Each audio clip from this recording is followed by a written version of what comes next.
You know what's interesting about people with extremely high IQs? They rarely look the way we expect them to. Most people picture someone with a high IQ as impressive, confident, solving problems aloud, ensuring awareness of their intelligence. But psychology research tells a very different story. Many high IQ behavioral patterns don't look like intelligence at all. And some of them actually look like the opposite. What cognitive psychologists have found after decades of studying highly intelligent individuals is that a very high IQ doesn't just make a person smarter, it changes the entire way a person processes the world. And that difference shows up in very specific, very recognizable ways. Here are 11 psychological traits that research consistently finds in people with extremely high IQs. Sign 1. They spend a lot of time alone. The first trait is a strong preference for solitude. Highly intelligent people often spend significant amounts of time alone, not because they dislike other people, but because their brains are constantly processing. The prefrontal cortex, the region responsible for complex reasoning, planning, and deep reflection, tends to function most effectively. For a high IQ brain, solitude isn't loneliness. It's fuel. Research published by the London School of Economics found something that seems counterintuitive at first. Highly intelligent individuals reported significantly lower life satisfaction from frequent social interaction compared to people with average IQ. Their brains, in other words, don't always recharge the way most people's do. They recharge from stillness. This doesn't mean high IQ people are antisocial or difficult to be around. It means their cognitive systems work at a depth that social interaction is engaging, but it's also cognitively expensive for a brain that's always analyzing every layer of what's happening in a room. Sign 2. Their minds never fully switch off. The second trait is a mind that never truly quiets down. People with very high IQs frequently report that their thinking doesn't stop, not during rest, not late at night, not during activities that most people find relaxing. There's always a background process running, turning over a problem, revisiting a conversation, building a theory, running mental simulations for things that haven't happened yet. Psychologist Kazimierz Dabrowski studied this extensively in gifted individuals and described it through his theory of overexcitabilities. He found that highly intelligent people experience what he called psychomotor overexcitability, a restless internal energy, a drive to think that doesn't have a natural off switch. Neuroscientist Rex Young's research at the University of New Mexico found that higher intelligence is associated with richer connect. The highly intelligent brain doesn't just think more quickly. It makes connections across a much larger network of ideas simultaneously, all the time. That constant connectivity is what makes rest difficult. The brain isn't malfunctioning, it's doing exactly what it was built to do. Sign 3. They feel things more deeply than they show. The third trait is one that surprises people the most when they encounter it in the research. There's a widespread assumption that high intelligence comes with emotional detachment, the cold, rational thinker who lives entirely in the mind. But psychology research directly contradicts this picture. People with significantly elevated IQs actually tend to feel things with greater intensity than others. Dabrowski identified this as emotional overexcitability, a heightened responsiveness to emotional stimuli that makes A study published in the journal Intelligence found that higher measured IQ correlated with significantly greater emotional reactivity. The reason this trait is so often invisible is that highly intelligent people also tend to be very good at regs longer than necessary.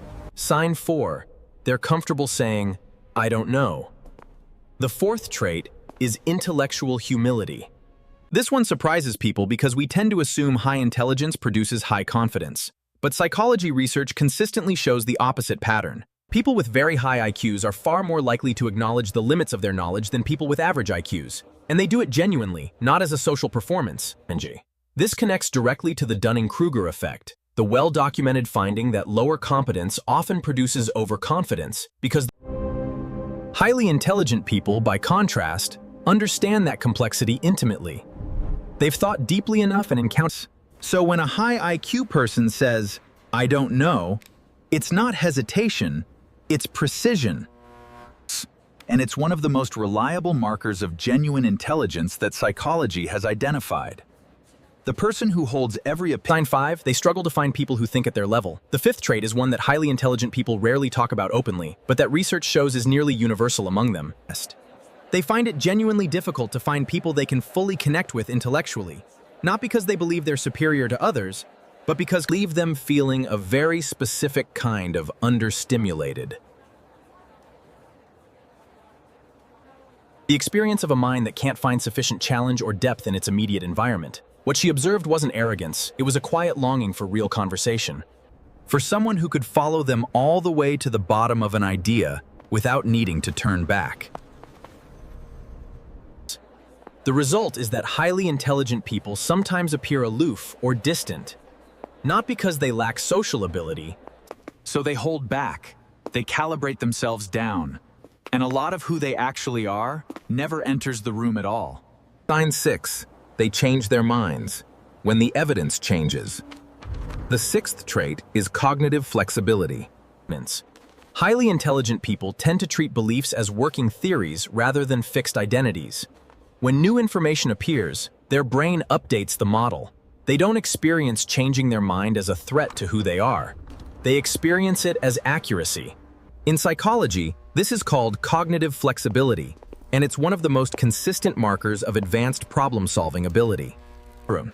The brain of a highly intelligent person isn't attached to being right about any specific thing. It's interested in having the most accurate. From the outside, this can look like inconsistency. A person who shifts positions can appear unreliable. But what's actually happening is the opposite of uncertainty.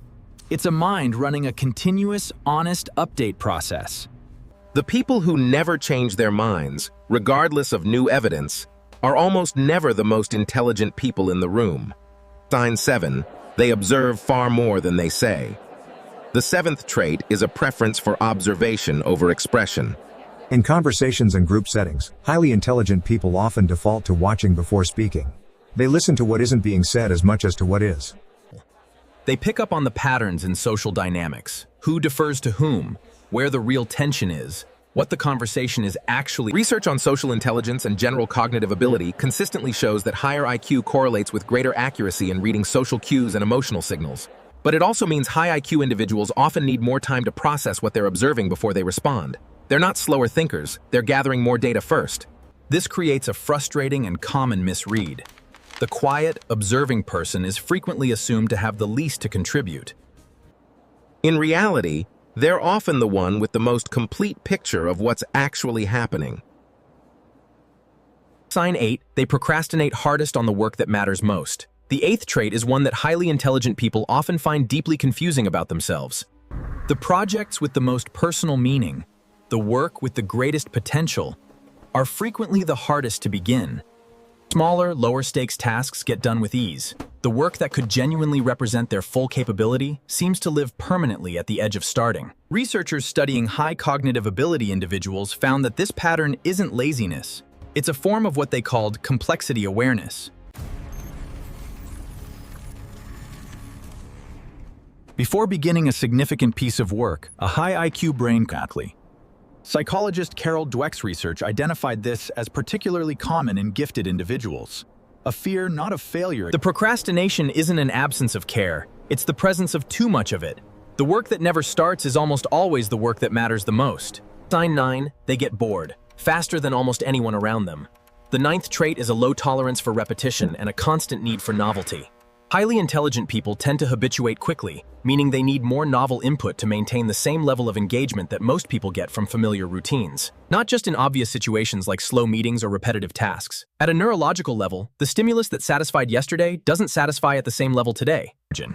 Neuroscientific research has linked higher cognitive ability to higher baseline dopamine activity in the prefrontal cortex. When that challenge disappears, the signal drops sharply. The restlessness isn't a mood, it's a physiological response to insufficient stimulation. This is why highly intelligent people often pursue multiple interests simultaneously, change careers more than once, or find the brain isn't being ungrateful. It's running a search for what it was built to find. Sign 10, they question themselves more than anyone would expect. The 10th trait is persistent self-doubt, and this one is directly connected to intelligence, not opposed to it.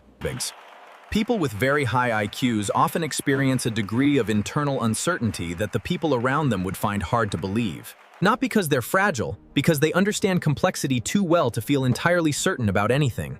This connects again to the Dunning-Kruger effect. But at the high end, the deeper your understanding of a subject, the more clearly you can see how much remains uncertain.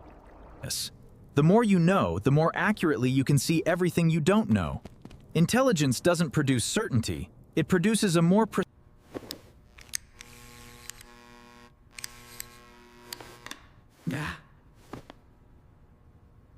Psychologist Albert Ellis observed that highly intelligent individuals were frequently the most prone to holding their own output to a standard not applied.